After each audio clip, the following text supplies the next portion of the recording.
Hop, hop, hop, huwag mo munang scroll. Ikaw ba'y nahihirapan mag-isip na ilalagay mong hashtag na relate sa iyong content?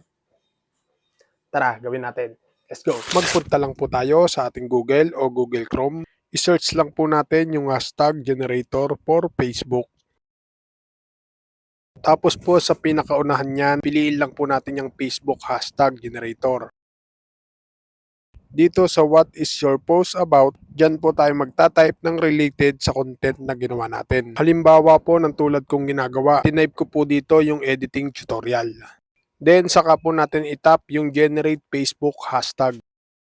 Tapos po pag lumabas yan, piliin lang po natin yung maybe some other time. Dito sa your generate caption, dyan na po makikita yung mga hashtag na relate sa inilagay kong editing tutorial. Then yung number of hashtag, nasa sa inyo na po kung ilang hashtag ang gusto nyong i-request dyan. Kayo na lang po bahala mamili. Dahil pagdating kay Facebook, hanggang 5 na lang atang hashtag ang pwede. Para mai-copy na po natin yan, itap lang po natin yung copy sign na nasa gilid. Subukan po uli natin magpa-generate ng ibang salita naman. Halimbawa po, star sender.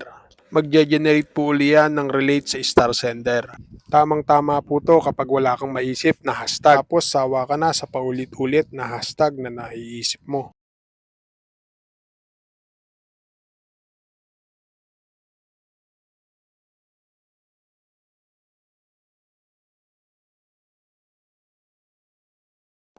Ngayon alam mo na, wala nang kahirap-hirap na mag-isip ng hashtag. Nasundan po ba?